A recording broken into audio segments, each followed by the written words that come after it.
अस्सलाम वालेकुम। I am Saftan Ali, lecturer in higher education department. 9th class की नई बुक की वीडियो लेक्चर सीरीज में आज का हमारा चैप्टर है बायो इनर्जेटिक्स। ये लेक्चर दो तरह के लोगों के लिए है, एक वो जो 9th क्लास के स्टूडेंट्स हैं और पहली दफा ये चैप्टर पढ़ रहे हैं उनके लिए भी ये है, और उनके लिए भी है जो किसी भी ऐसी जॉब की तैयारी कर रहे हैं जिसमें 9th क्लास की बायो कवर करना बहुत जरूरी है। तो आप दोनों ऑडियंस को एड्रेस करते हुए ये चैप्टर मैं आपको पढ़ाऊंगा और एक बैलेंस कायम रखूंगा ताकि कॉन्सेप्ट भी क्लियर रहे और जिन्होंने पहली दफा पढ़ना है उन्हें भी आसान लगे। तो सबसे पहले बायो इनर्जेटिक्स, दो अल्फाज आपको नजर आ रहे हैं, बायो मीन्स लाइफ और इनर्जेटिक्स जो है ये एनर्जी रिलेशनशिप्स हैं।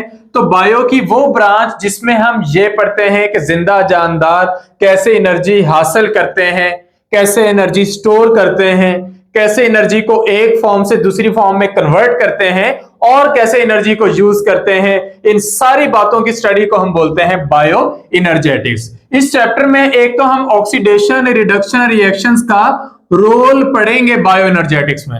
मैं आपको बताते हुए चलूंगा कि ऑक्सीडेशन रिएक्शन क्या होता है, रिडक्शन रिएक्शन क्या होता है। सबसे पहले हम इनका रोल पढ़ेंगे, फिर एक बहुत मशहूर मॉलिक्यूल है एटीपी, इसके बारे में पढ़ेंगे कि ये कितना इंपॉर्टेंट है।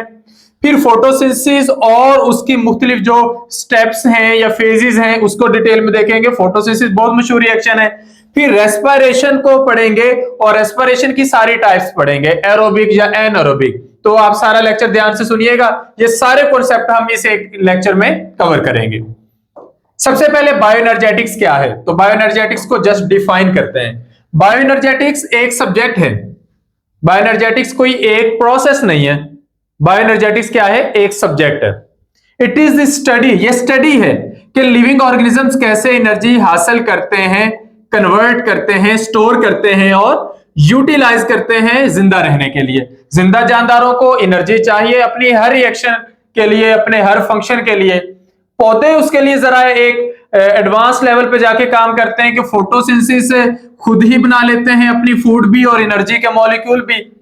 वो सोलर एनर्जी लेते हैं, सनलाइट एनर्जी लेते हैं और उससे बना लेते हैं केमिकल्स, तो उस एनर्जी को हम केमिकल एनर्जी कहते हैं। और जब चाहे उस केमिकल एनर्जी को ब्रेक करते हैं और उसके अंदर से ये मॉलिक्यूल्स निकालते हैं, एटीपी, ये भी मॉलिक्यूल्स हैं, इसको भी हम केमिकल एनर्जी कहते हैं। और फिर इस एटीपी को यूज करते हुए अपनी डेली लाइफ के बहुत सारे फंक्शंस, जिस तरह के ग्रो करना, अपने आप को मेंटेन करना, बीमारियों का मुकाबला करना, नए पत्ते बनाना, नई ब्रांचेस, नई रूट्स बनाना, रिप्रोडक्शन बनाना, फूल और फल बनाना, ये सारी काम करने के लिए पौधे इसी एनर्जी को यूज करते हैं। ये एक एक्सप्लेनेशन होगी इसकी। इसके बाद oxidation reduction reaction. Oxidation reaction ऐसा रिएक्शन होता है जिसमें कोई भी एटम या कोई भी मॉलिक्यूल इलेक्ट्रॉन्स लूज करता है। इलेक्ट्रॉन्स के रिलीज को या प्रोटॉन्स की रिलीज को या ऑक्सीजन के आने को ऑक्सीडेशन कहते हैं। और रिडक्शन क्या होता है, इलेक्ट्रॉन्स को एक्सेप्ट करना, प्रोटॉन्स को एक्सेप्ट करना या ऑक्सीजन को छोड़ देना, इसे हम रिडक्शन कहते हैं। यहां पर हम ऑक्सीडेशन रिडक्शन को लेंगे कुल मिला के रिडॉक्स के मानों में। ऑक्सीडेशन और रिडक्शन दोनों प्रोसेस इकट्ठे चल रहे हो ना, उसे रिडॉक्स कहते हैं। होता यह है कि ये जितना भी हमने आगे सब कुछ पढ़ना है उसमें हमें ये देखने को मिलेगा कि कुछ मॉलिक्यूल्स इलेक्ट्रॉन देते हैं और उनके दिए हुए इलेक्ट्रॉन्स को कुछ दूसरे मॉलिक्यूल्स ले लेते हैं। तो अगर किसी की ऑक्सीडेशन हो रही है तो किसी की रिडक्शन भी सिमल्टेनियसली यानी कि उसी वक्त हो रही है, तो इसको हम ओवरऑल क्या नाम देते हैं, इसको हम रिडॉक्स रिएक्शंस का नाम देते हैं। तो electrons are transferred between molecules, electron transfer हो रहे हैं। जो इलेक्ट्रॉन दे रहा है उसकी ऑक्सीडेशन हो रही है और जो इलेक्ट्रॉन गेन कर रहा है उसकी रिडक्शन हो रही है। और ये जो ऑक्सीडेशन और रिडक्शन है इसका फायदा क्या हो रहा है, इसका फायदा ये हो रहा है कि इस ऑक्सीडेशन और रिडक्शन के दौरान एटीपी बन जाती है जो कि एनर्जी की करेंसी है। यानी कि आपके पास पैसे हो ना, नोट हो, रुपीज हो, डॉलर्स हो, पाउंड्स हो, तो आप उनको यूज कर सकते हो बहुत सारी चीजें हासिल करने के लिए। जिंदा जानदारों की बॉडी जो है वो एटीपी को एज ए करेंसी यूज करती है अपनी बॉडी के फंक्शंस के लिए, ग्रो करने के लिए। इवन हम सांस लेते हैं तो उसमें भी बहुत सारी एटीपी यूटिलाइज होती है, हम बोलते हैं उसमें बहुत सारी एटीपी यूटिलाइज होती है। बायो एनर्जेटिक्स में बहुत सारे प्रोसेस आते हैं, ये एक बड़ा सब्जेक्ट है। छोटे बच्चों को बताते हुए चलूं कि बायो एनर्जेटिक्स इतना बड़ा सब्जेक्ट है कि पीएचडी लेवल पर कई कई किताबें हजार हजार सफे की इसे एक सब्जेक्ट पे पढ़नी पड़ती हैं। लेकिन यहां पर आप लोगों के लिए जस्ट एक चैप्टर है, तो हम बस दो छोटे से टॉपिक पढ़ेंगे, एक पढ़ेंगे फोटोसिंथेसिस, एक पढ़ेंगे रेस्पिरेशन। वो पढ़ने से पहले हम देख लेते हैं एटीपी का कॉन्सेप्ट। एटीपी क्या है? एटीपी का पूरा नाम है एडिनोसिन ट्राइफॉस्फेट। नाम से पता चल रहा है कि एडिनोसिन कोई मॉलिक्यूल है जिसके पास 3 फास्फेट हैं, तो उसे हम ओवरऑल क्या नाम देते हैं? उसे हम कहते हैं एटीपी, यानी कि एडिनोसिन ट्राइफॉस्फेट। एडिनोसिन ट्राइफॉस्फेट क्या है? ये एक न्यूक्लियोटाइड है। चलें ये भी आपको बात समझा के चलते हैं। देखें, हमारी बॉडी के जो मॉलिक्यूल्स होते हैं ना, बायोमॉलिक्यूल्स, इनमें कुछ शुगर्स होती हैं, कार्बोहाइड्रेट्स, कुछ चिकनाइयां होती हैं, लिपिड्स, कुछ प्रोटीन्स होती हैं। हम कहते हैं किससे बने? अमाइनो एसिड से बने हुए। इसी तरह हमारी बॉडी में जो डीएनए है, हमारी बॉडी में जो आरएनए है, ये जिन छोटे मॉलिक्यूल्स के मिलने से बनते हैं उन्हें न्यूक्लियोटाइड्स कहते हैं। और उन न्यूक्लियोटाइड्स में से एक है एटीपी, एडिनोसिन ट्राइफॉस्फेट। अब बाकियों के नाम भी सुनेंगे आगे चल के।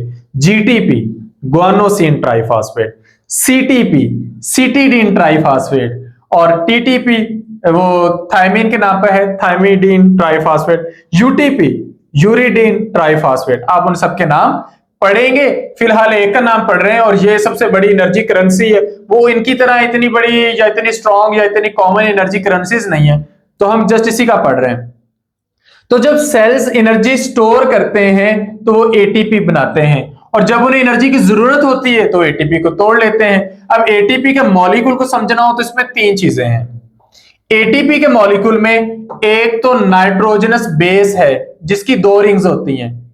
एक रिंग होती है ऐसे, दूसरी रिंग उसके साथ ये है। एक 6 कॉर्नर्स वाली रिंग होती है, एक 5 कॉर्नर्स वाली रिंग होती है, और दोनों के मिलने से ये एडेनिन बनता है। ये एक बेस है, ये इसे हम कहते हैं नाइट्रोजनस बेस। तो एडेनिन है एक नाइट्रोजनस बेस, एक चीज होगी ये। दूसरी चीज है एक 5 कार्बन वाली शुगर जिसका नाम है राइबोज। तो जब ये राइबोज और एडेनिन आपस में मिल जाते हैं तो दोनों को मिला के हम क्या कहते हैं? एडिनोसिन। और जब इनके साथ एक फास्फेट जुड़ जाता है उसे एडिनोसिन मोनोफास्फेट कहते हैं। जब 2 फास्फेट जुड़ जाएं तो एडिनोसिन डाइफास्फेट, और जब तीसरा भी जुड़ जाए तो उसे एडिनोसिन ट्राइफास्फेट कहते हैं। तो 3 फास्फेट से हर फास्फेट का दूसरे फास्फेट के साथ एक बॉन्ड बन रहा है। यह बड़ा हाई एनर्जी बॉन्ड है। तो जब एटीपी ने किसी को एनर्जी देनी हो जिंदा जानदार को, तो इन्हीं बॉन्ड्स को तोड़ता है, इनमें से एनर्जी रिलीज होती है जो उनको जिंदा चीजों के काम आती है। तो कितनी चीजें हैं? 3 चीजें, एडेनिन, शुगर और फास्फेट ग्रुप्स। एटीपी को डिस्कवर किया था 1941 में, नोबेल प्राइज मिला था उस साइंटिस्ट को, नाम है फ्रिट्ज लिपमैन। उसने बताया था कि ATP main energy transfer molecule है, यानी कि एटीपी को as a energy molecule describe करने का जो काम है वो फ्रिट्ज लिपमैन ने किया था। तो ये हमारे पास हो गया कि एटीपी क्या है। तो एटीपी के मॉलिक्यूल के अंदर 2 फास्फेट्स के दरमियान, हर 2 फास्फेट्स के दरमियान जो हाई एनर्जी बॉन्ड हैं, ये हाई एनर्जी बॉन्ड टूटते हैं तो इनमें से एक फास्फेट ग्रुप निकल जाता है। ये बॉन्ड टूटेगा, वो फास्फेट निकल गया, ये बॉन्ड टूटेगा, इसका फास्फेट निकल जाएगा, और इन फास्फेट बॉन्ड्स के, फास्फेट ग्रुप्स के निकलने से एनर्जी रिलीज होती है।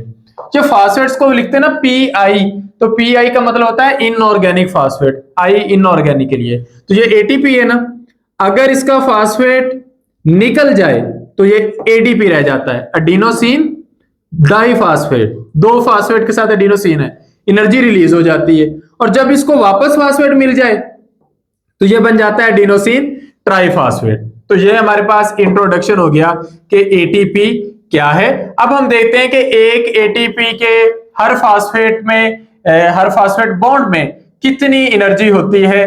तो जब एक फास्फेट बॉन्ड ब्रेक होता है तो 7.3 किलो कैलोरीज एनर्जी रिलीज होती है, जिसे आप लिख सकते हैं 7300 कैलोरीज, 7300 कैलोरीज। तो एटीपी जब भी टूटेगी पानी की मौजूदगी में, पानी वैसे ये इसकी ड्राइविंग फोर्स कह लें, तो एडीपी अलग हो जाता है, एक फास्फेट अलग हो जाता है और साथ बहुत सारी एनर्जी बन जाती है। अच्छा, अब ये जो एडीपी है ना, इसके पास भी 2 फास्फेट है और दोनों के दरमियान एक बॉन्ड है। अगर वो बॉन्ड भी टूट जाएगा तो उस बॉन्ड के टूटने से और एनर्जी रिलीज होगी। तो ज्यादातर जो एनर्जी के रिएक्शन होते हैं उसमें सिर्फ एक ही वो बाहर वाला बॉन्ड टूटता है, एटीपी टूटता है, एडीपी बन जाता है। लेकिन सम टाइम क्या होता है कि एडीपी फर्दर टूट जाता है तो एएमपी बनता है, यानी कि एडिनोसिन डाइफॉस्फेट से बन जाता है एडिनोसिन मोनोफॉस्फेट, डाइफॉस्फेट की बजाय मोनोफॉस्फेट बन जाता है। और इसमें भी एनर्जी रिलीज होती है जो कि 7.3 किलो कैलोरी एनर्जी है। Cells get energy from oxidation of food. आप खाना खाते हैं ना, रोटी, आप स्टार्च खाते हैं, आप आलू खाते हैं, आप अंडे खाते हैं, उसके अंदर प्रोटीन है। आप जब भी खुराक खाते हैं तो उस खुराक के टूटने से छोटे मॉलिक्यूल बनते हैं, आपकी बॉडी इसको डाइजेस्ट कर लेती है। फिर उनको मजीद ऑक्सीडाइज किया जाए तो उससे एटीपी बनती है। तो जब भी फूड मॉलिक्यूल्स की ऑक्सीडेशन होगी तो बहुत सारी एनर्जी बनेगी। हमारी बॉडी उस एनर्जी को स्टोर करने के लिए क्या करेगी, एएमपी को कन्वर्ट कर देगी एडीपी में और एडीपी को कन्वर्ट कर देगी एटीपी में। जिसके पास एक फास्फेट था उसके दो हो जाएंगे, जिसके दो फास्फेट थे उसके तीन हो जाएंगे। तो इस तरीके से हमारी बॉडी में एटीपी बन जाती है। तो एटीपी कब बनती है, जब बॉडी में एनर्जी रिलीज हो रही हो, और टूटती तब है जब बॉडी में एनर्जी कंज्यूम हो रही हो, यूज हो रही हो। तो ये हमारे पास एटी का गेन और यूज है। नेक्स्ट है हमारे पास फोटोसिंथेसिस, बहुत फेमस रिएक्शन है। पहले तो इसका मीनिंग देखते हैं। फोटो का मतलब होता है लाइट। अब बच्चों का सवाल ये होता है या बड़ों का भी सवाल होता है कि फोटो का मतलब तो तस्वीर था। फोटो का मतलब तस्वीर कभी भी नहीं था, वो फोटोग्राफ था। ग्राफ का मतलब तस्वीर था। फोटो लाइट की मौजूदगी में बनने वाली तस्वीर थी, तो वो फोटोग्राफ थी। ये फोटोसिंथेसिस है। अगर लाइट की मौजूदगी में पौधे कोई चीज बना रहे हैं तो उसे हम फोटोसिंथेसिस कहेंगे। तो बहुत सारे ऑटोट्रॉफिक ऑर्गेनिज्म ऐसे ऑर्गेनिज्म होते हैं जो अपनी खुराक खुद बनाते हैं। तो ऑटोट्रॉफिक ऑर्गेनिज्म में आपने तो पौधों के नाम सुने, उनके अलावा एल्गी भी होती है। एल्गी जिसे उर्दू में कहते हैं काई। काई जो आपने घर में पानी के पाइपों में सब्ज रंग की जमी हुई देखी होगी, उसे एल्गी या काई कहते हैं। और कुछ बैक्टीरिया, ये सब क्या करते हैं, पौधे भी, एल्गी भी, बैक्टीरिया भी, ये इनऑर्गेनिक रॉ मटेरियल को यूज करते हैं और उससे अपनी ऑर्गेनिक फूड बनाते हैं। और ये जो ऑर्गेनिक फूड होती है ये कार्बोहाइड्रेट्स की फॉर्म में होती है। कार्बोहाइड्रेट से फिर आगे एनर्जी बनती है और उस एनर्जी से प्रोटीन्स और लिपिड्स बनते हैं। अब इसको कुछ यूं समझते हैं कि ये देखें कि सनलाइट है, तो सनलाइट फोटॉन्स की शक्ल में है, एनर्जी के पैकेट्स की शक्ल में। सूरज से रोशनी आ रही है, उस रोशनी में एनर्जी है, उस एनर्जी को हम फोटॉन्स कह रहे हैं। तो इसकी मौजूदगी में ये दोनों इनऑर्गेनिक हैं, कार्बन डाइऑक्साइड भी, वाटर भी। तो इस लाइट की मौजूदगी में दोनों इनऑर्गेनिक मॉलिक्यूल कन्वर्ट हो जाते हैं इस ऑर्गेनिक मॉलिक्यूल में, जिसे ग्लूकोज कहते हैं। फार्मूला है C6H12O6, और साथ ऑक्सीजन भी रिलीज होती है और पानी भी एज ए प्रोडक्ट बनता है। So that is photosynthesis. तो फोटोसिंथेसिस क्या है, it is synthesis of glucose from carbon dioxide and water in the presence of sunlight and chlorophyll. जबकि जो ऑक्सीजन क्या है वो है एज ए बाई प्रोडक्ट। तो ये मोस्ट इंपॉर्टेंट मेटाबॉलिक रिएक्शन है जिससे तमाम जिंदगी चलती है, क्योंकि पौधे खुराक बनाएंगे तो पौधों को जानवर खाएंगे और जानवरों को आगे और जानवर खाएंगे, तो लाइफ चलती रहेगी। ये फोटोसिंथेसिस की इक्वेशन आपने याद कर लेनी है, 6CO2 plus 12H2O plus photons. Photons की जगह आप सनलाइट भी लिख सकते हो। इट गोज टू, ये एरो लगाना है, C6H12O6 plus 6O2 plus 6H2O। कुछ बुक्स में आप ये एक और तरीके से लिखे हुए भी देखेंगे, वहां पे लिखा होता है 6CO2 प्लस 6H2O। 12H2O की बजाय क्या लिखा होता है, 6H2O। यहां पे लिखा होता है सनलाइट, और यहां पे होता है C6H12O6 प्लस 6O2, और ये नहीं लिखा होता। तो वो असल में उन्होंने बैलेंस किया होता है कि 12 यूज हुए हैं, 6 दोबारा बन गए, तो हम कह ये देते हैं कि यूज ही 6 हुए हैं। तो दोनों तरह से इक्वेशन लिखें तो दोनों तरह की इक्वेशन एग्जैक्टली ठीक है। इसके बाद है मैकेनिज्म ऑफ फोटोसिंथेसिस। फोटोसिंथेसिस का प्रोसेस होता कैसे, देखिए फोटोसिंथेसिस के प्रोसेस में बहुत सारी चीजें हिस्सा लेती हैं। फोटोसिंथेसिस का प्रोसेस दो हिस्सों में होता है, एक हिस्से को कहते हैं लाइट रिएक्शन, एक हिस्से को कहते हैं डार्क रिएक्शन। अब फर्क क्या होता है लाइट रिएक्शन और डार्क रिएक्शन में, मैं आप लोगों के लिए यहां पे क्लोरोप्लास्ट बनाता हूं। ये रही क्लोरोप्लास्ट की आउटर मेम्ब्रेन, ये उसके अंदर हम एक और बना लेते हैं, ये है क्लोरोप्लास्ट की इनर मेम्ब्रेन, और उसके अंदर ये एक और मेम्ब्रेन बनाते हैं इस तरह गोल सी बैग जैसी, इसे कहते हैं थाइलाकॉइड मेम्ब्रेन। थैलाकोइड मेम्ब्रेन अकेली तो पड़ी नहीं होती, इनके पूरे पूरे ढेर पड़े होते हैं, तो पूरे ढेर को हम कहते हैं ग्रेनम। तो ये अकेली थैलाकोइड मेम्ब्रेन है, ये उनका ग्रेनम बन रहा है। और ऐसी थैलाकोइड मेम्ब्रेन जो ग्रेनम्स को आपस में जोड़ दे उसे इंटरग्रेनम कहते हैं। तो एक होगी आउटर मेम्ब्रेन, मैं शॉर्ट में ओएम लिख रहा हूं अभी, ये होगी इनर मेम्ब्रेन आईएम, ये थैलाकोइड मेम्ब्रेन यानी कि टीएम। पूरे ढेर को नाम दे देते हैं ग्रेनम, और ग्रेनम को जोड़ने वाला हिस्सा क्या कहलाएगा, इंटरग्रेनम। और ये जो खुला सा सेहन है क्लोरोप्लास्ट का, ये कहलाता है स्ट्रोमा। अब फोटोसिंथेसिस हो कैसे रही है? फोटोसिंथेसिस ऐसे हो रही है कि ये जो थैलाकोइड मेम्ब्रेन्स है ना, इनके ऊपर पड़े होते हैं क्लोरोफिल के मॉलिक्यूल्स।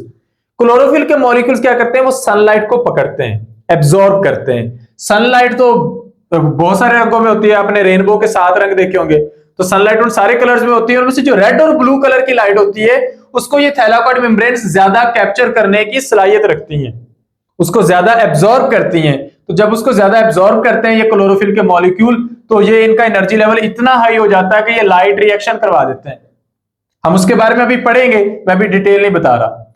उसके बाद उस लाइट रिएक्शन से एनर्जी बनेगी, उस एनर्जी को यूज करके जो कार्बन डाइऑक्साइड अंदर आ चुकी होगी वो उस एनर्जी को यूज करके ग्लूकोज बन जाएगी। ये है हमारा असल प्रोसेस। अब हम इसको डिटेल से देखते हैं। अभी सिर्फ मैंने आपको यह बताना था कि लाइट रिएक्शन इन मेम्ब्रेन पे हो रहा है, थैलाकोइड मेम्ब्रेन पे, और डार्क रिएक्शन इस सेहन में हो रहा है जिसे हम नाम देते हैं स्ट्रोमा। पहले बात करते हैं लाइट रिएक्शंस की। कहते हैं लाइट रिएक्शन में लाइट एनर्जी यूज होती है, सूरज की रोशनी, और उससे हाई एनर्जी 2 मॉलिक्यूल बनते हैं, एक तो है एटीपी, एक है एनएडीपीएच। एनएडीपीएच के नाम से भी कंफ्यूज नहीं होना, ये भी बड़ा सिंपल सा मॉलिक्यूल है। ये है डाई न्यूक्लियोटाइड, पहले आपने पढ़ा था न्यूक्लियोटाइड, ये डाई न्यूक्लियोटाइड है, यानी कि 2 न्यूक्लियोटाइड्स को जोड़ दिया है। एक न्यूक्लियोटाइड के पास एडेनिन था, एक न्यूक्लियोटाइड के पास था निकोटीन अमाइड। हमने दोनों को जोड़ दिया तो बन गया डाई न्यूक्लियोटाइड, और हमने नाम क्या लिखा, nicotinamide adenine dinucleotide, NAD. ये एक कोएंजाइम है, और ये जो कोएंजाइम अगर अपने साथ फास्फेट भी रख ले तो इसको एनएडी के साथ पी भी लिख देते हैं, तो ये बन जाता है एनएडीपी। अब ये लाइट रिएक्शन होता कैसे है? होता यह है कि क्लोरोफिल लाइट को एब्जॉर्ब करता है, इसके इलेक्ट्रॉन्स का एनर्जी लेवल हाई हो जाता है, 2 of its electron become high energy electron. ये हाई एनर्जी इलेक्ट्रॉन इनसे निकलते हैं और चल पड़ते हैं एक चेन में जिसे कहते हैं इलेक्ट्रॉन ट्रांसपोर्ट चेन। और ये इलेक्ट्रॉन जब हाई एनर्जी से लो एनर्जी की तरफ वापस जाते हैं तो एटीपी बनाते हैं। लाइट पानी को भी तोड़ती है, ऑक्सीजन रिलीज हो जाती है, प्रोटॉन जो होते हैं वो भी वहां पे रिलीज हो जाते हैं, और जो इलेक्ट्रॉन्स होते हैं वो क्लोरोफिल को मिल जाते हैं, और इस तरह हमारे पास हाइड्रोजन आयन बन जाते हैं। अब मैं आपको ये इस तरीके से समझाता हूं, यहां से आपको ये बात ज्यादा अच्छे से समझ में आएगी डायग्राम से।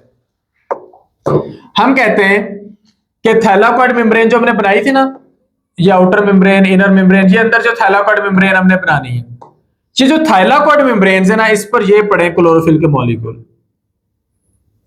एक पूरा सेट पड़ा हो ना, पूरे सेट को हम फोटो सिस्टम कहते हैं, P for photo, S for system. एक सेट इधर पड़ा होता है, एक सेट इधर पड़ा होता है। एक को हम फोटो सिस्टम 2 कह देते हैं, एक को फोटो सिस्टम 1। ये पहले डिस्कवर हुआ था, हमने इसका नाम रखा फोटो सिस्टम 1। ये बाद में डिस्कवर हुआ था, इसका नाम रखा फोटो सिस्टम 2। अब सूरज की रोशनी इधर भी पड़ गई, सूरज की रोशनी इधर भी पड़ गई, इसके इलेक्ट्रॉन्स का एनर्जी लेवल भी हाई हो गया, इसके इलेक्ट्रॉन्स का एनर्जी लेवल भी हाई हो गया। इसके इलेक्ट्रॉन इसके पास से चले गए, उसके इलेक्ट्रॉन उसके पास से चले गए, तो इसके पास भी इलेक्ट्रॉन्स की कमी, इसके पास भी इलेक्ट्रॉन्स की कमी। अब देखते हैं ये इलेक्ट्रॉन्स की कमी पूरी कैसे होगी। पहली बात, इसके इलेक्ट्रॉन जब इससे निकलते हैं तो काफी सारे ट्रांसपोर्टर बैठे होते हैं, यहाँ पे काफी सारे मॉलिक्यूल होते हैं। आपकी क्लास के 9th क्लास के लेवल पे ये चीजें नहीं लिखी हुई, लेकिन उनके नाम होते हैं। आपने अभी सुन के परेशान नहीं होना, लेकिन उनके नाम होते हैं फियोफाइटिन, प्लास्टोक्विनोन, साइटोक्रोम कॉम्प्लेक्स, प्लास्टोसाइन। ये काफी सारे ना ट्रांसपोर्टर इधर पड़े होते हैं। एक इलेक्ट्रॉन पकड़ता है अगले को दे देता है, वो पकड़ता है उससे अगले को दे देता है, वो पकड़ता है उससे अगले को दे देता है। इलेक्ट्रॉन शिफ्ट करते जाते हैं और इलेक्ट्रॉन हाई एनर्जी से वापस किस पे आ जाते हैं, लो एनर्जी पर। और जब ये इलेक्ट्रॉन ट्रेवल कर रहे होते हैं उस दौरान एटीपी बन जाती है, तो फायदा हुआ है ना। अच्छा, जो इसके इलेक्ट्रॉन्स निकले थे वो क्या करते हैं, वो भी इसी तरह एक चेन में सफर करते हैं। उस चेन को यहां पे मेंशन नहीं किया, उनके नाम नहीं लिखे, लेकिन होते वो भी हैं। उनमें फेरिडोक्सिन होती है, आयरन सल्फर प्रोटीन होती है, उनके भी नाम होते हैं। तो वो फिर इलेक्ट्रॉन फाइनली आ जाते हैं NADP के पास। NADP क्या करता है, इधर मौजूद प्रोटॉन्स को पकड़ता है और इन इलेक्ट्रॉन्स को पकड़ता है और मिलके बन जाता है NADPH। है तो NADP, लेकिन H लगने का मतलब ये रिड्यूस हो गया है, इसकी रिडक्शन हो गई है, क्योंकि किसी के पास प्रोटॉन आ जाए ना हम कहते हैं उसकी रिडक्शन होगी, किसी के पास इलेक्ट्रॉन आ जाए तब भी हम कहते हैं उसकी रिडक्शन होगी। तो क्या फायदा हुआ इस रिएक्शन का, लाइट रिएक्शन का फायदा ये हुआ कि एक तो ATP बन गई, एक NADPH बन गया, ये भी हाई एनर्जी मॉलिक्यूल है, ये भी हाई एनर्जी मॉलिक्यूल है। तो लाइट रिएक्शन से क्या हुआ, सनलाइट से सोलर एनर्जी से केमिकल एनर्जी बन गई। ATP भी केमिकल एनर्जी है, NADPH भी केमिकल एनर्जी है। अब जो इनकी इलेक्ट्रॉन की कमी हुई थी वो कैसे पूरी होनी है, इसके इलेक्ट्रॉन अगर जा रहे हैं तो इधर से आ भी तो रहे हैं, तो इसकी कमी तो साथ साथ पूरी हो गई। इसकी इलेक्ट्रॉन की कमी होती है पानी के टूटने से पूरी। तो पानी के मॉलिक्यूल सूरज की रोशनी की मौजूदगी में टूटते हैं तो इलेक्ट्रॉन इसे दे देते हैं, प्रोटॉन आपने देखा ये इधर जाके यूज हो रहे हैं, और जो ऑक्सीजन है ये रिलीज हो जाती है, और पौधों से निकलने वाली यही ऑक्सीजन हमारे सांस लेने के काम आती है। तो इस रिएक्शन को क्या बोलते हैं, लाइट रिएक्शन। तो इलेक्ट्रॉन ATP बनाने के बाद हाइड्रोजन आयंस के साथ मिलकर NADPH भी बनाते हैं। तो फोटोसिंथेसिस का पहला रिएक्शन क्या कहलाता है, लाइट रिएक्शन। कहां पे होता है, थाइलाकॉइड मेम्ब्रेन्स पे हो रहा है। थाइलाकॉइड मेम्ब्रेन्स कहां पे है, क्लोरोप्लास्ट के अंदर। कौन करवा रहा है, क्लोरोफिल के मॉलिक्यूल्स करवा रहे हैं। इसमें और क्या क्या बनता है, इसमें ATP बनती है, NADPH बनता है और ऑक्सीजन गैस बनती है। टूटता क्या है, पानी का मॉलिक्यूल टूटता है। तो ये लाइट रिएक्शन है। इससे अगला रिएक्शन आता है डार्क रिएक्शन, जिसे केल्विन साइकिल कहते हैं, उस साइंटिस्ट के नाम पर जिसने इस रिएक्शन की सारी डिटेल डिस्कवर की थी। मेल्विन केल्विन और उसकी पूरी टीम थी साइंसदानों की, और उन्होंने केल्विन साइकिल की डिटेल पता की थी। उन्होंने ये कहा था कि इस रिएक्शन में बाहर से जो पत्ते सांस लेते हैं, जिस तरह आपके पास मुंह है, पत्तों के पास छोटे छोटे सुराख होते हैं, स्टोमेटा।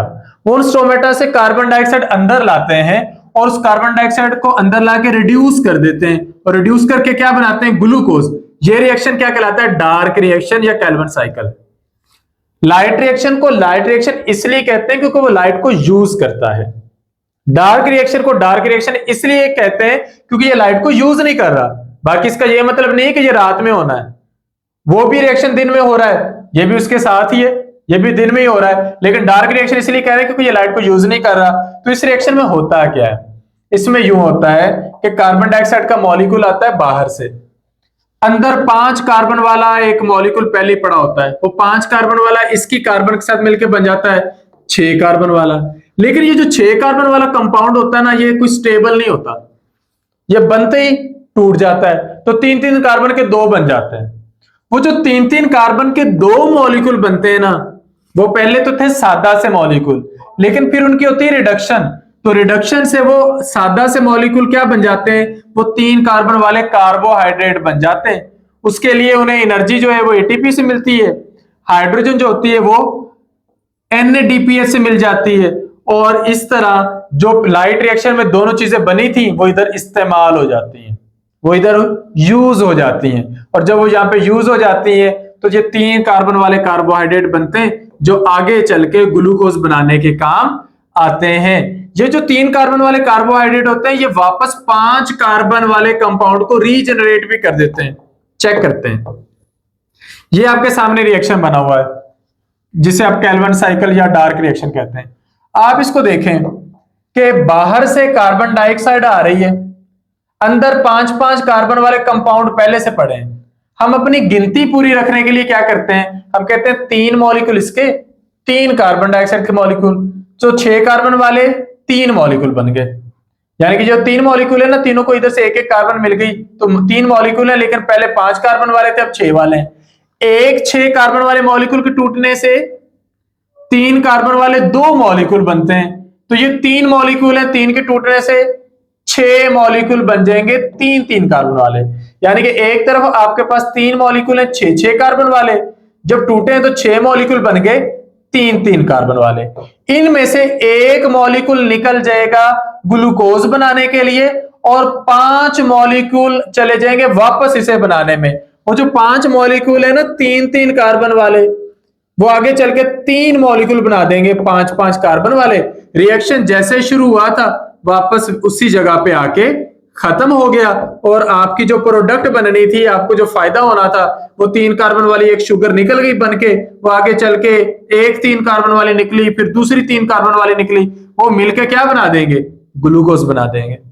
तो इस तरीके से ये डार्क रिएक्शन क्या करता है, ये कार्बोहाइड्रेट्स बनवाता है, यानी कि ग्लूकोज। इसको हम डार्क रिएक्शन कहते हैं।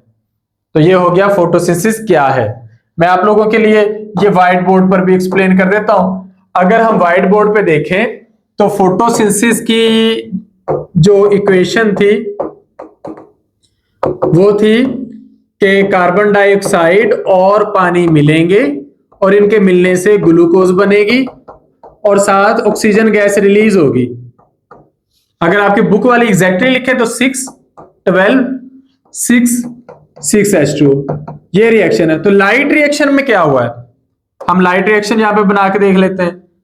लाइट रिएक्शन में ये हुआ है कि सूरज की रोशनी पड़ी है और सूरज की रोशनी की मौजूदगी में पानी के मॉलिक्यूल्स टूटे हैं और पानी के मॉलिक्यूल के टूटने से ऑक्सीजन गैस निकल गई।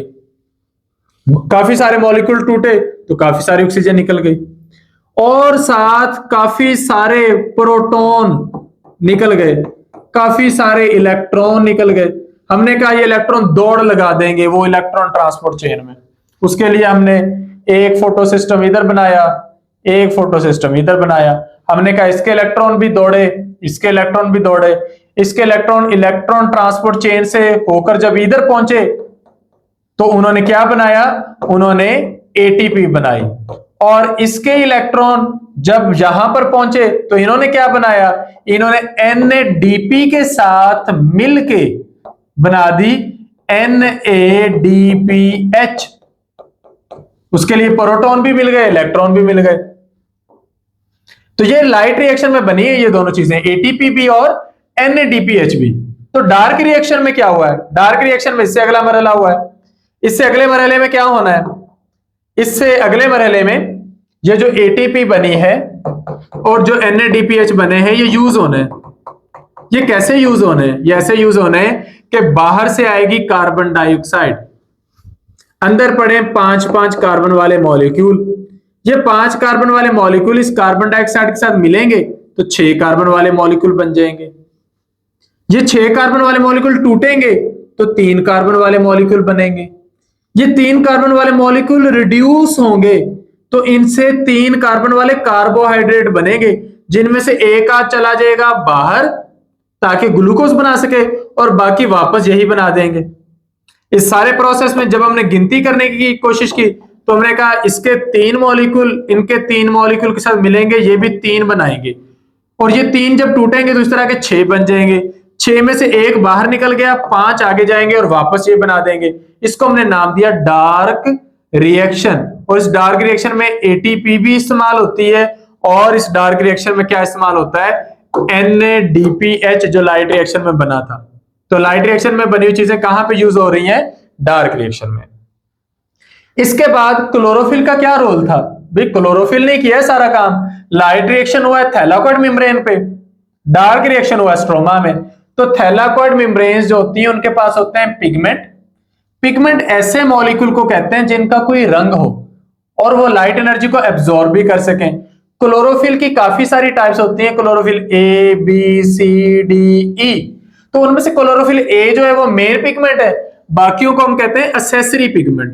एक्सेसरी का लफ्ज आपने सुना होगा, मोबाइलों की दुकानों के बाहर लिखा होता है ना एक्सेसरीज दस्तयाब है, मोबाइल की इजाफी चीजें, मोबाइल का चार्जर, मोबाइल के हैंड फ्री, मोबाइल का पाउच। तो यहां पर मेन पिगमेंट क्लोरोफिल A है, बाकी अजाफी पिगमेंट है, उनके अलग काम है। क्लोरोफिल B, कैरोटीनॉइड सारे सनलाइट को पकड़ते हैं। तो ये सारे पिगमेंट सनलाइट को एब्जॉर्ब करते हैं और उससे कन्वर्ट कर देते हैं केमिकल एनर्जी में। अब जितनी भी लाइट पड़ती है उनमें से सिर्फ 1% यूज होती है, बाकी सारी कोई रिफ्लेक्ट हो जाती है, कोई ट्रांसमिट हो जाती है। लाइट के बेशुमार कलर्स हैं, इनमें से ब्लू और रेड लाइट सबसे ज्यादा यूज होती है फोटोसिंथेसिस में। अब यहां पर होता यह है कि एक पिगमेंट अकेला काम नहीं करता, काफी सारे पिगमेंट्स मिलके वो ग्रुप बना लेते हैं, जिन्हें हमने पीछे फोटो सिस्टम कहा है ना, वो ग्रुप बना लेते हैं। तो ये पिगमेंट्स क्या करते हैं, ये एब्जॉर्ब करते हैं मुख्तलिफ वेवलेंथ्स की लाइट क्लोरोफिल ए जो है ये ब्लू और रेड लाइट को ज्यादा एब्जॉर्ब करता है। जो चीजें ये एब्जॉर्ब करता है वो इसके काम आ जाती है, जिस लाइट को ये एब्जॉर्ब नहीं करता उसको बाकी एब्जॉर्ब कर लेते हैं, तो लाइट को ज्यादा जाया नहीं करते। यहां पे पिगमेंट्स की डेफिनेशन लिखी है कि पिगमेंट ऐसी सब्सटेंसेस हैं जो लाइट को एब्जॉर्ब कर सकते हैं। कौन सी लाइट को? विजिबल लाइट को, ये जो धन के 7 रंगों वाली लाइट है। और डिफरेंट पिगमेंट्स एब्जॉर्ब करते हैं लाइट ऑफ डिफरेंट वेवलेंथ्स। तो जब एक पिगमेंट एब्जॉर्ब करता है लाइट को तो रिएक्शन होता है और इसके जो इलेक्ट्रॉन्स होते हैं वो रिलीज हो जाते हैं। When a pigment absorbs light, जब एक पिगमेंट लाइट को एब्जॉर्ब करता है, रिएक्शंस अकर इन इट, इसमें रिएक्शन होते हैं और इसके इलेक्ट्रॉन रिलीज होते हैं। हमने पीछे वो रिलीज करके दिखाए भी हैं। तो हाई एनर्जी इलेक्ट्रॉन गुजरते हैं, वो इलेक्ट्रॉन ट्रांसपोर्ट चेन से एटीपी भी बनाते हैं और NADPH भी बनाते हैं। ये थी फोटोसिंथेसिस। अब दूसरा रिएक्शन देखते हैं, दूसरा इंपॉर्टेंट रिएक्शन, वो रिएक्शन है सेलुलर रेस्पिरेशन। सेलुलर रेस्पिरेशन क्या है? ऑर्गेनिजम्स क्या करते हैं? एनर्जी हासिल करते हैं। जब भी वो खाना खाते हैं, चाहे वो कार्बोहाइड्रेट्स खा रहे हो, यानी ग्लूकोज हो गया, सक्रोज हो गया, रोटी हो गई, चावल हो गए, मकई हो गई, आलू, चीनी, ये सारे कार्बोहाइड्रेट्स हैं। या फिर जिंदा जानवर खाते हैं चिकनाइयां, या फिर खाते हैं प्रोटीन्स। तो जब भी कोई फूड खाते हैं तो उस फूड के अंदर होते हैं काफी सारे कार्बन हाइड्रोजन बॉन्ड। इस बॉन्ड के टूटने से जो एनर्जी निकलती है, इस प्रोसेस को हम कहते हैं सेलुलर रेस्पिरेशन। तो इस काम के लिए क्या होता है? फूड की ऑक्सीडेशन। ये जो ऑक्सीडेशन ऑफ फूड है इसे हम कहते हैं cellular respiration. Most common food, हमारी बॉडी सबसे ज्यादा जिस फूड से एनर्जी लेती है वो ग्लूकोज है। ये तो MCQ बन सकता है। The most common food used by cells to get energy is glucose. Next है एरोबिक एंड एनारोबिक रेस्पिरेशन। क्या डिफरेंस होता है? एरो एयर को कहते हैं, ऑक्सीजन के लिए ये वर्ड यूज हो रहा है। एनएरो विदाउट एयर, विदाउट ऑक्सीजन। तो दो तरह की रेस्पिरेशन है, ऑक्सीजन की मौजूदगी में और ऑक्सीजन की गैर मौजूदगी में। वो रेस्पिरेशन जो ऑक्सीजन की मौजूदगी में हो उसे एरोबिक रेस्पिरेशन कहते हैं। तो ये कंप्लीट ऑक्सीडेशन होती है ग्लूकोज मॉलिक्यूल की, इसमें मैक्सिमम एनर्जी रिलीज होती है। तो इसमें फिर स्टेप बाय स्टेप चलना पड़ता है। चले मैं आपकी आसानी के लिए पहले एक खाका सा बना देता हूं, फिर हम जरा उसको देख लेते हैं। होता यह है कि जब एक ग्लूकोज मॉलिक्यूल टूटना होता है तो ग्लूकोज का फार्मूला C6H12O6। पहले ग्लूकोज की ब्रेकडाउन होती है। ग्लूकोज की ब्रेकडाउन का नाम है ग्लाइकोलाइसिस। लाइसिस टूटने को कहते हैं। तो ग्लाइकोलाइसिस मतलब ग्लूकोज का टूटना। जब ग्लूकोज टूटती है तो ये 6 कार्बन वाला मॉलिक्यूल है, इसे 3-3 कार्बन वाले 2 मॉलिक्यूल बनते हैं जिन्हें कहते हैं पायरोवेट। आप इसे पायरोविक एसिड भी लिखा हुआ देखेंगे। 3-3 कार्बन वाले मॉलिक्यूल C3H4O3 इनका फार्मूला है। ये इसके एक ग्लूकोज के टूटने से इसके 2 मॉलिक्यूल बनते हैं। आगाज यहां से होता है। फिर ये पायरोवेट जो है ये फिर टूटता है तो इसके टूटने से बनता है एसिटाइल कोएंजाइम ए। ये 2 कार्बन वाला मॉलिक्यूल है और ये 2 कार्बन वाला मॉलिक्यूल आगे टूटता है एक साइक्लिक प्रोसेस में जिसे कहते हैं क्रेब्स साइकिल। जिस तरह वो पीछे था ना कैल्विन साइकिल, कैल्विन के नाम पर, क्रेब्स साइकिल है क्रेब्स के नाम पर। ये भी एक साइंसदान है, इसने सारे प्रोसेस की डिटेल पता करके दी थी। तो एसिटाइल कोएंजाइम ए जब क्रेब्स साइकिल में टूटता है तो बहुत सारी एनर्जी रिलीज होती है। तो ये है एरोबिक रेस्पिरेशन। पहले इसे को ग्लाइकोलाइसिस कहते हैं। यहाँ पे पायरोवेट की ऑक्सीडेशन होती है तो इसका नाम पायरोवेट ऑक्सीडेशन है और इससे अगले को क्रेब्स साइकिल कहते हैं। अब इस प्रोसेस में जो एनर्जी बनती है ना वो कई तरह की होती है। कुछ तो डायरेक्ट एटीपी बन जाती है, वो तो अच्छी बात है, बॉडी इसको यूज भी कर लेती है। कुछ बनती है NADH2, NAD की एनर्जी बनती है। एक और भी बनती है FADH2।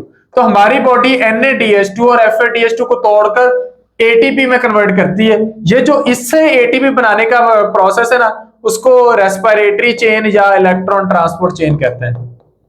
हम उसकी डिटेल्स देखेंगे, अभी तो हम सिर्फ ये एक ओवरव्यू देख रहे हैं। तो इस ओवरव्यू से आगे हम चलते हैं।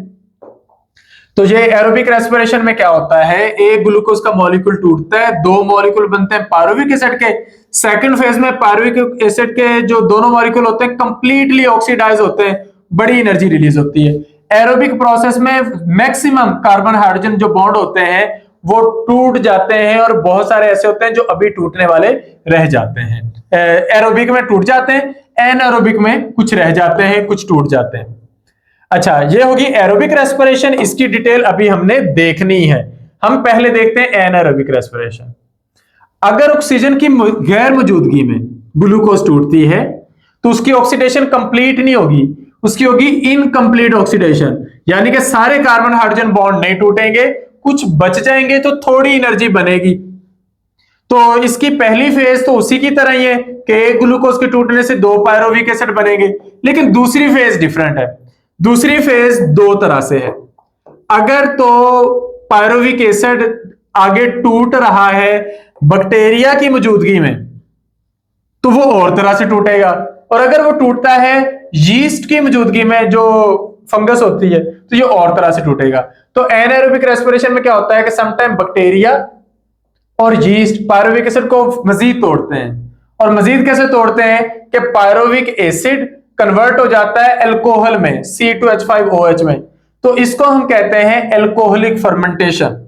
मैं इसकी इक्वेशन आपके लिए लिखता हूं व्हाइट बोर्ड पे कि हमने कहा कि C6H12O6 ये ग्लूकोज थी, इसके टूटने से हमारे पास मॉलिक्यूल बने C3H4O3 जिसे कहते हैं पायरोविक एसिड। अब अगर तो पायरोविक एसिड जो है ये टूट के बनाता है अल्कोहल C2H5OH, तो साथ इसके कार्बन डाइऑक्साइड गैस भी निकलेगी, इसको हम कहते हैं अल्कोहलिक फर्मेंटेशन। Alcoholic fermentation. इस इक्वेशन को अगर हमने बैलेंस करना हो तो हम कहेंगे कि इसके फॉर एग्जांपल एक मॉलिक्यूल के टूटने से ये 2 बन गए, तो इससे 2 ये बनेंगे और 2 ये बनेंगे। आपकी बुक में ज्यादा डिटेल नहीं है तो हम वो लिख भी नहीं रहे, वरना इधर वो लिखना होता है NaDH2 का साथ। दूसरा तरीका ये होता है कि पायरोविक एसिड टूट के अल्कोहल नहीं बनाता, ये एक और एसिड बना देता है जिसे हम कहते हैं लैक्टिक एसिड। उसका फार्मूला C3H6O3, तो इसके भी 2 मॉलिक्यूल बनते हैं लैक्टिक एसिड। तो इस फर्मेंटेशन को हम कहते हैं lactic acid fermentation. Alcoholic fermentation वो होती है जब चीजें खमीरी हो जाती हैं, और लैक्टिक एसिड फर्मेंटेशन जब दूध से दही बनती है तो दही के अंदर एसिड होता है जिसे लैक्टिक एसिड कहते हैं, तो उस फर्मेंटेशन को लैक्टिक एसिड फर्मेंटेशन कहते हैं। तो ये हमारे पास फर्मेंटेशन के 2 तरीके हैं। यीस्ट और बैक्टीरिया फर्मेंट कर सकते हैं, they can ferment sugar of berries to alcohol. जितनी भी बेरीज है उनकी शुगर से अल्कोहल बनवा सकते हैं। बर्ड्स बेरीज को खाते हैं और फिर वो ड्रंक हो जाते हैं क्योंकि वो फिर उनके फ्लाइट पैटर्न से भी पता चल रहा होता है। अब यहां पर ये इन्होंने लिखा ना 4 हाइड्रोजन आ रहे हैं, ये 4 हाइड्रोजन NaDH2 से आते हैं, तो ये ऊपर आपके पास हो गया अल्कोहलिक फर्मेंटेशन और ये लैक्टिक एसिड फर्मेंटेशन है। हमारी बॉडी में कौन सी हो रही है?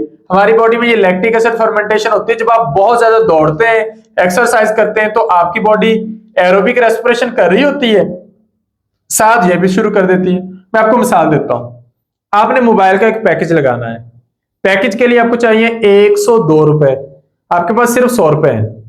जब तक आपके पास 2 रुपए नहीं होंगे ऊपर वाले आपका पैकेज नहीं लगेगा, अगरचे 100 रुपए बहुत ज्यादा है।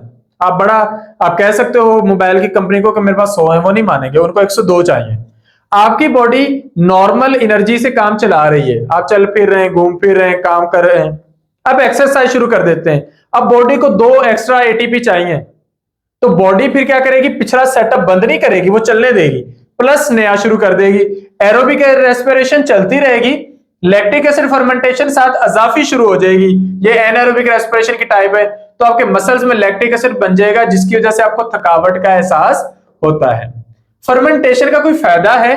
फायदा तो है। कहते हैं हमारी जमीन का जो एनवायरमेंट है ना, इसमें शुरू में इतनी ज्यादा फ्री ऑक्सीजन नहीं थी, तो शुरू के जो जानदार थे, जो अर्ली ऑर्गेनिज्म थे, वो एरोबिक रेस्पिरेशन करते ही नहीं थे, वो करते थे एनाएरोबिक रेस्पिरेशन, और जो थोड़ी सी एनर्जी मिलती थी उससे वो जिंदगी चला रहे थे। आज भी बहुत सारे जानदार हैं, बहुत सारे बैक्टीरिया, कुछ फंजाई, वो एनर्जी एनाएरोबिक रेस्पिरेशन से लेते हैं, एरोबिक रेस्पिरेशन करते ही नहीं, हम उनको एनएरोब्स कहते हैं। हमारा मामला और है, हम तो एरोबिक रेस्पिरेशन करते हैं, उसके साथ ये अजाफी करते हैं। तो हमारे जो स्केलेटल मसल जब हार्ड वर्क करेंगे तो ऑक्सीजन की सप्लाई पूरी पड़ेगी नहीं, तो ऑक्सीजन की सप्लाई पूरी नहीं पड़ेगी तो जो स्केलेटल मसल्स होंगे वो क्या करना शुरू कर देंगे? एनाएरोबिक रेस्पिरेशन। फिर साइंटिस्ट यूज करते हैं फर्मेंटेशन को फंजाई के जरिए, बैक्टीरिया के जरिए, और चीजें बनवाते हैं। फॉर एग्जाम्पल बैक्टीरिया से फर्मेंटेशन करवाएंगे तो आप चीज बनवा सकते हैं, पनीर, और योगर्ट बनवा सकते हैं यानी कि दही। और ये से अगर फर्मेंटेशन करवाते हैं तो अल्कोहल बन जाएगी, यानी कि ब्रूइंग, मशरूब बनेंगे तरह तरह के, और बेकिंग की, बेकरी की चीजें बनेंगी।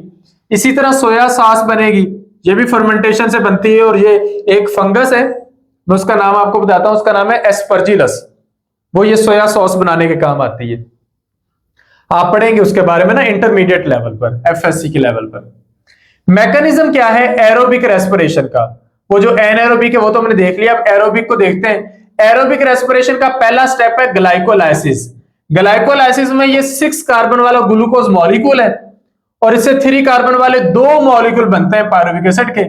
इसमें क्या होता है, एटीपी जो होती है कुछ यूज होती है और कुछ बनती है। 2 एटीपी यूज हो रहे हैं और बन कितने रहे? 4। तो मुनाफा कितने का हुआ? 2 का।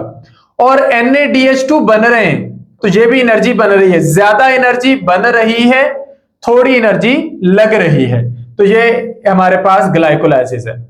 अच्छा, जिस तरह हम बात कर रहे थे पीछे कि क्लोरोप्लास्ट में लाइट रिएक्शन थैलाकोइड मेम्ब्रेन पे होता है, डार्क रिएक्शन स्ट्रोमा पे होता है, ये कहां पे हो रहा है ग्लाइकोलाइसिस में? ये किसी ऑर्गेनेली में नहीं हो रहा, ये हो रहा है साइटोप्लाज्म में, बाहर खुली जगह पे, सेल के अंदर, जो सेल मेम्ब्रेन के अंदर की जगह होती है जिसे हम नाम देते हैं साइटोप्लाज्म। ये साइटोप्लाज्म में हो रहा है रिएक्शन, और इसमें ऑक्सीजन होना जरूरी नहीं है। तो एरोबिक रेस्पिरेशन में भी ये होना है, एनारोबिक रेस्पिरेशन में भी ये होना है।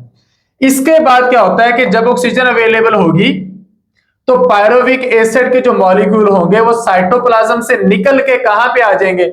माइटोकॉन्ड्रिया के मैट्रिक्स में। अब माइटोकॉन्ड्रिया को बनाकर देखते हैं, व्हाइट बोर्ड पे चलते हैं। तो अगर हम एक माइटोकॉन्ड्रिया का स्ट्रक्चर देखें तो माइटोकॉन्ड्रिया में एक होती है आउटर मेम्ब्रेन, इस तरह स्मूथ मेम्ब्रेन, और उसके अंदर एक इनर मेम्ब्रेन होती है जो इस तरह अंदर की तरफ फोल्डिंग बना रही होती है। तो ये दोनों मेम्ब्रेन्स हैं, एक आउटर मेम्ब्रेन है और एक इनर मेम्ब्रेन है। इनर मेम्ब्रेन की ये जो अंदर फिंगर्स बन रही है ना, इन फिंगर्स का एक नाम भी है, वो नाम है क्रिस्टी। तो ये रही आउटर मेम्ब्रेन, ये रही इनर मेम्ब्रेन, और ये है इनर मेम्ब्रेन की फोल्डिंग, ये वाली फिंगर लाइक, इसको कहते हैं क्रिस्टी। अब इसमें कुछ और चीजें भी हैं। और चीजें क्या है? एक ये दोनों मेम्ब्रेन्स के दरमियान स्पेस है जिसे कहते हैं इंटर, जिसका मतलब होता है दरमियान, इंटर मेम्ब्रेन स्पेस, ऐसी स्पेस जो 2 मेम्ब्रेन्स के दरमियान हो।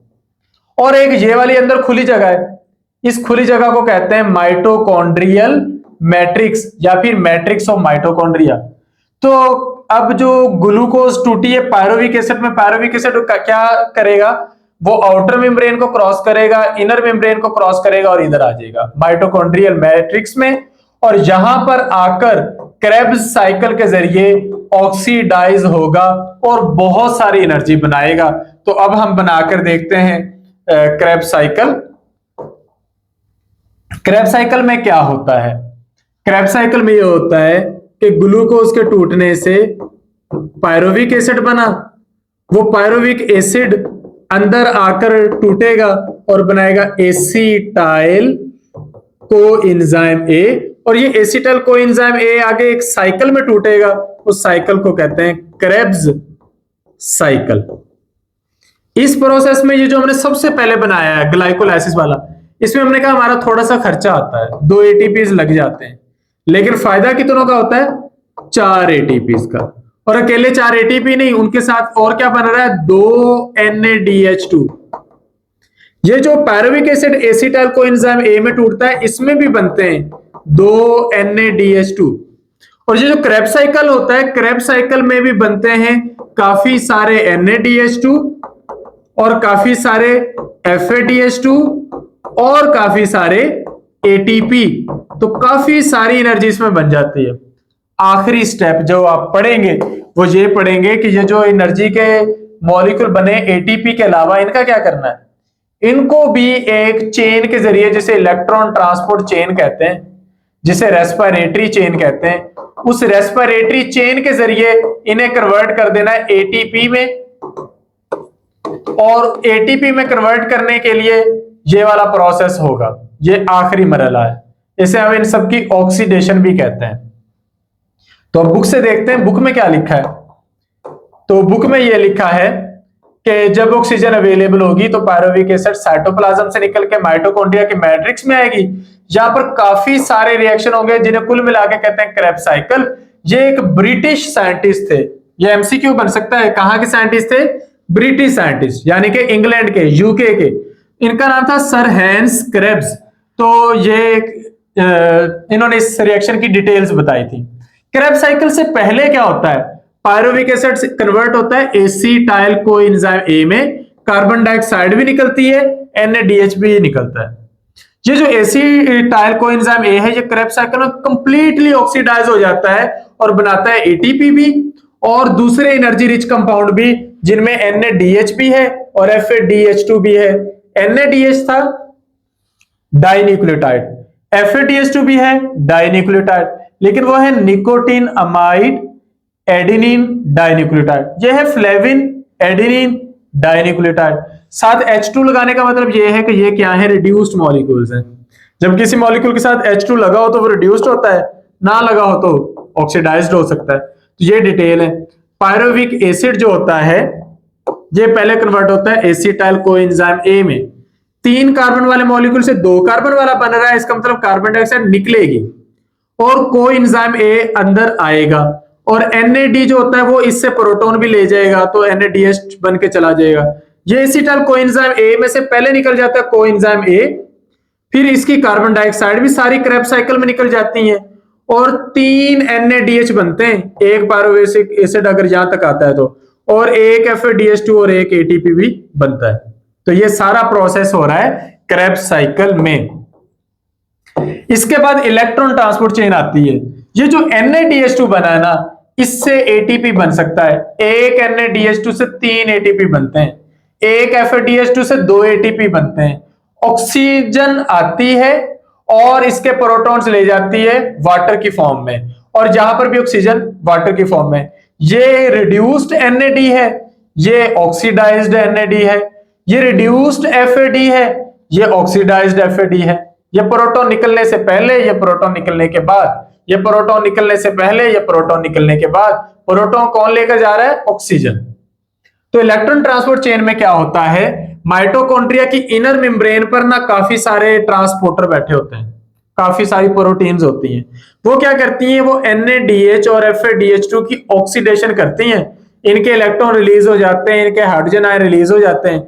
ये गुजरते हैं इलेक्ट्रॉन ट्रांसपोर्ट चेन में से, वो काफी सारे मॉलिक्यूल्स की चेन है और उससे बनती है ATP। और इस चेन के एंड पर जितने भी इलेक्ट्रॉन और प्रोटॉन होंगे वो ऑक्सीजन के साथ मिलकर क्या बना देंगे? वाटर, और ये प्रोसेस हो जाएगा कंप्लीट। तो इस तरह काफी सारी एनर्जी बनती है। कहते हैं use of respiratory energy in the body. हमारी बॉडी में रेस्पिरेटरी एनर्जी कहां काम आती है? हर काम आती है। मसल्स की कंट्रैक्शन में, यानी कि आपके चलने फिरने, आपकी बॉडी के हर मसल की कंट्रैक्शन में। एक्टिव ट्रांसपोर्ट ऑफ सब्सटेंसेस, आपकी बॉडी में जब भी मॉलिक्यूल्स ने कहीं पर जोर जबरदस्ती से पहुंचना हो तो उसके लिए एक्टिव ट्रांसपोर्ट करनी पड़ती है, एनर्जी लगानी पड़ती है। नए बायोमॉलिक्यूल बनाने के लिए, DNA की कापियां बनवाने के लिए, माइटोसिस के लिए, इन सारे कामों के लिए एनर्जी चाहिए। नर्व इंपल्स, बॉडी में मैसेज के आने जाने के लिए भी एनर्जी चाहिए। मेंटेनेंस ऑफ बॉडी टेम्परेचर, कभी बॉडी टेम्परेचर बढ़ाना पड़ता है, कभी कम करना पड़ता है, उसके लिए भी एनर्जी चाहिए। और बॉडी में आने वाले जहरीले मादों को तोड़ने और निकालने के लिए, ये सिर्फ 7 लिखे हैं, 700 से भी ज्यादा फंक्शंस हैं जहां पे एनर्जी चाहिए, तो जितनी मर्जी लिस्ट बनाना चाहे। अच्छा, एरोबिक और एनारोबिक रेस्पिरेशन में फर्क। ऑक्सीजन यूज होती है एरोबिक में, एनारोबिक में नहीं होती। एरोबिक में एक ग्लूकोज की टूटने से 36 ATP का प्रॉफिट होता है, बनते 38 है, लेकिन आपने वो देखा होगा कि ग्लाइकोलाइसिस में 2 का खर्चा आता है, तो वो खर्चा निकाल दें तो 36 ATP का नेट प्रॉफिट है। एनारोबिक में 2 का प्रॉफिट है। इसकी प्रोडक्ट है कार्बन डाइऑक्साइड और पानी, लेकिन एनारोबिक में तो लैक्टिक एसिड भी बन रहा है, इथाइल अल्कोहल जिसे एथानॉल कहते हैं वो भी बन रही है, कार्बन डाइऑक्साइड भी बन रही है। एरोबिक रेस्पिरेशन होनी है साइटोप्लाज्म और माइटोकॉन्ड्रिया में, एनारोबिक सिर्फ साइटोप्लाज्म में होनी है, इधर माइटोकॉन्ड्रिया नहीं चाहिए। एरोबिक का फायदा क्या होता है? ये एनर्जी का सबसे अहम जरिया है। एनारोबिक का फायदा ये होता है कि एनर्जी तो बनेगी, साथ बहुत सारी प्रोडक्ट्स भी बनेंगी, जिस तरह के एथानॉल है या चीज है या इस तरह की चीजें। फोटोसिंथेसिस और रेस्पिरेशन में क्या फर्क होता है, इनको कंपेयर करते हैं। देखें मेटाबॉलिज्म की टाइप, फोटोसिंथेसिस है एनाबॉलिक रिएक्शन, ऐसा रिएक्शन जिसमें छोटे मॉलिक्यूल्स मिले और बड़े मॉलिक्यूल बन रहे हैं उसे एनाबॉलिक कहते हैं। जिस तरह कार्बन डाइऑक्साइड और पानी छोटे मॉलिक्यूल है, उनके मिलने से ग्लूकोज बनती है फोटोसिंथेसिस में जो एक बड़ा मॉलिक्यूल है, तो ये एनाबॉलिक है। लेकिन रेस्पिरेशन कैटाबॉलिक है। रेस्पिरेशन में क्या होता है, ग्लूकोज टूट रही है और छोटे मॉलिक्यूल बना रही है कार्बन डाइऑक्साइड और पानी। एनर्जी इन्वेस्टमेंट या प्रोडक्शन, फोटोसिंथेसिस में एनर्जी बनती है और स्टोर होती है, जबकि रेस्पिरेशन में फूड से एनर्जी बनके रिलीज हो जाती है एटीपी की फॉर्म में। कौन से ऑर्गेनिज्म फोटोसिंथेसिस कर सकते हैं, कुछ बैक्टीरिया, सारी एल्गी, सारे पौधे। रेस्पिरेशन किसने करनी है, सबने ही करनी है, एनर्जी भी तो सबने ही बनानी है। फोटोसिंथेसिस कहां पे होनी है, क्लोरोप्लास्ट में, सिर्फ सब्ज हिस्सों में। रेस्पिरेशन का पहला हिस्सा साइटोप्लाज्म में, उससे अगला हिस्सा माइटोकॉन्ड्रिया में। टाइम ऑफ ऑकरेंस, फोटोसिंथेसिस कब होनी है, मोस्टली दिन में सनलाइट की मौजूदगी में। रेस्पिरेशन कब होनी है, हर वक्त होते रहनी है, दिन में भी और रात में भी। जैसे ये कि बिजली बंद कर दे तो मशीन बंद हो जाती है, रेस्पिरेशन बंद हुई तो बंदा या कोई भी जिंदा जानदार होगा वो बंद हो जाएगा, यानी कि इंतकाल कर जाएगा। ये सारा नक्शा बना हुआ है। ग्लूकोज टूटेगी तो पहले बनेगा पायरुविक एसिड, तो ग्लूकोज जब पायरुविक एसिड में कन्वर्ट होता है तो इसमें 2 एटीपी का मुनाफा होता है, क्योंकि 2 एटीपी हम लगाते हैं वो वापस बन जाते हैं और 2 का नेट प्रॉफिट है। साथ 2 NADH2 बनते हैं।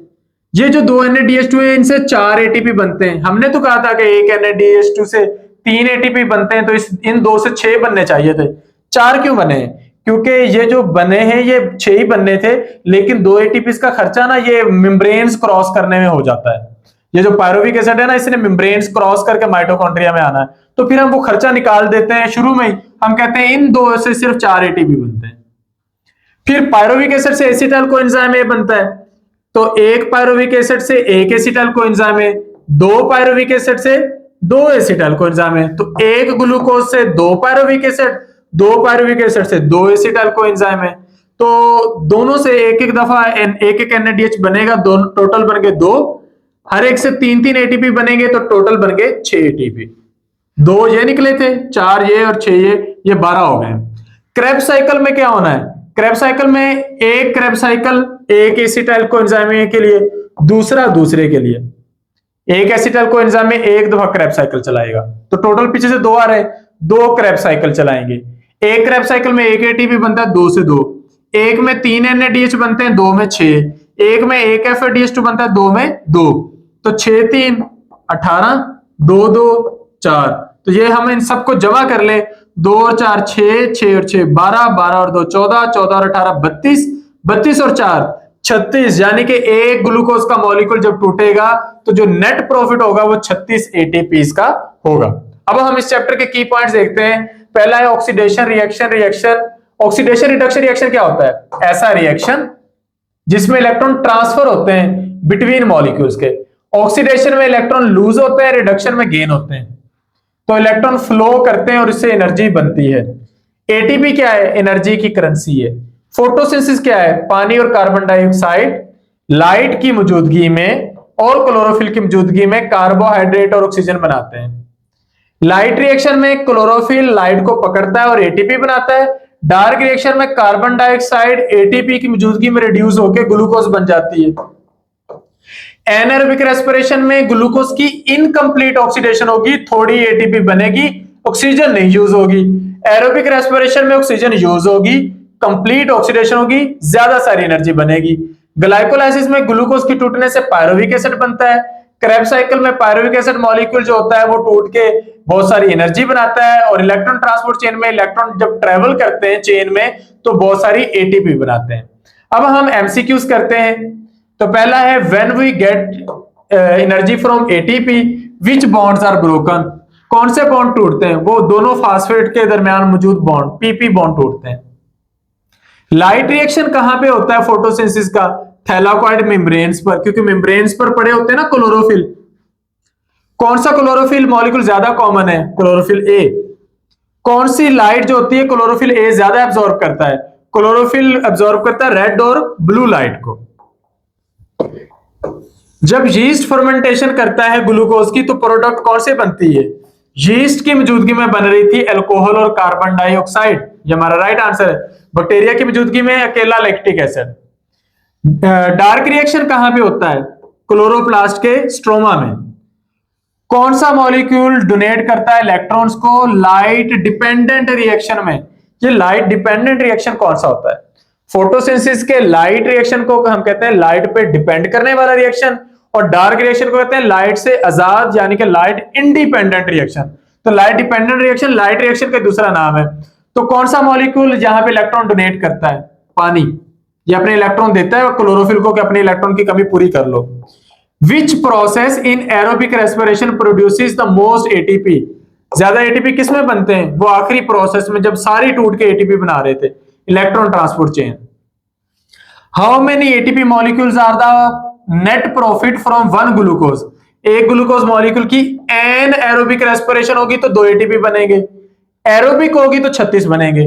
तो क्वेश्चन की जो स्टेटमेंट होगी वो डिसाइड करेगी कि आपका आंसर क्या है। अगर यहाँ पे एरोबिक लिखा होता तो हमारा आंसर 36 होता, ये एनारोबिक लिखा तो हमारा आंसर क्या है? 2 एटीपीज। नेक्स्ट है what is the common byproduct of anaerobic respiration in animal cell? हम है ना एनिमल्स, ह्यूमंस, तो ह्यूमन की बॉडी में जब स्केलेटल मसल्स में एनारोबिक रेस्पिरेशन होगी तो क्या बनेगा? उस एनारोबिक रेस्पिरेशन से बनेगा लैक्टिक एसिड। आगे है शॉर्ट आंसर बताएं, ऑक्सीडेशन रिडक्शन रिएक्शन की इंपॉर्टेंस बताएं, हमने शुरू में पढ़ी है, एनर्जी बनाने के काम आते हैं। एटीपी और एडीपी का मतलब क्या है? Adenosine triphosphate, adenosine diphosphate. इनका काम क्या होता है? इनका रोल क्या होता है? इनका रोल होता है एनर्जी को स्टोर कर लेना। किसके अंदर? फास्फेट फास्फेट बॉन्ड के अंदर। फोटोसिंथेसिस की इक्वेशन लिखें, वर्ड इक्वेशन।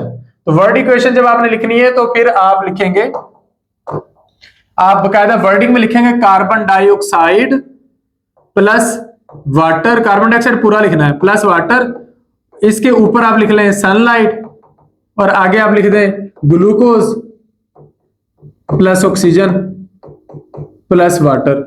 ये है वर्ड इक्वेशन। और जो होती है दूसरी इक्वेशन उसमें आप फार्मूले लिखते हैं। क्लोरोफिल क्यों इंपॉर्टेंट है? क्योंकि ये लाइट को एब्जॉर्ब करता है। ऑक्सीजन कैसे बनती है फोटोसिंथेसिस में? पानी के टूटने से बनती है। कौन से ऑर्गेनिज्म फोटोसिंथेसिस करते हैं? कुछ बैक्टीरिया, सारी एल्जी, सारे पौधे। कौन से ऑर्गेनेली हैं जो लाइट को एब्जॉर्ब करते हैं? क्लोरोप्लास्ट। सेलुलर रेस्पिरेशन का मेन पर्पस क्या है? एनर्जी बनाना, क्योंकि हम उससे जिंदा हैं। इक्वेशन लिखें एरोबिक रेस्पिरेशन की, वो जैसे हमने सारा वो लिखा था वो पूरा आप लिखेंगे। ऑक्सीजन का क्या रोल होता है एरोबिक रेस्पिरेशन में?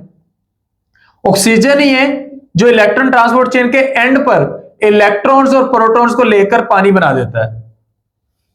एनारोबिक और एरोबिक रेस्पिरेशन को डिफाइन करना है। एंड प्रोडक्ट क्या है एनारोबिक रेस्पिरेशन की? जानवरों में क्या है और यीस्ट में क्या है? जानवरों में है लैक्टिक एसिड और यीस्ट के अंदर प्रोडक्ट थी ethanol, ethyl alcohol plus carbon dioxide. Muscles कैसे रिस्पॉन्ड करते हैं ऑक्सीजन की कमी को? हमारे मसल्स को जब ऑक्सीजन की कमी फील हो तो लैक्टिक एसिड बनाना शुरू कर देते हैं। उन तरीकों की लिस्ट बनाएं जिसके जरिए एनर्जी यूज हो सकती है बॉडी में। हमने वो 7 तरीके पढ़े, तो सातों के आप यहाँ पे लिस्ट लिख दें तो ये आपका हो जाएगा कंप्लीट। आगे इसके लॉन्ग क्वेश्चंस हैं और यहाँ पर ये हो गया कंप्लीट चैप्टर। तो उम्मीद है आपको सारी चीजें समझ में आई होंगी। फिर भी अगर आपकी तरफ से कोई क्वेश्चन हो तो आप कमेंट सेक्शन में पूछ सकते हैं। Thank you, Allah Hafiz.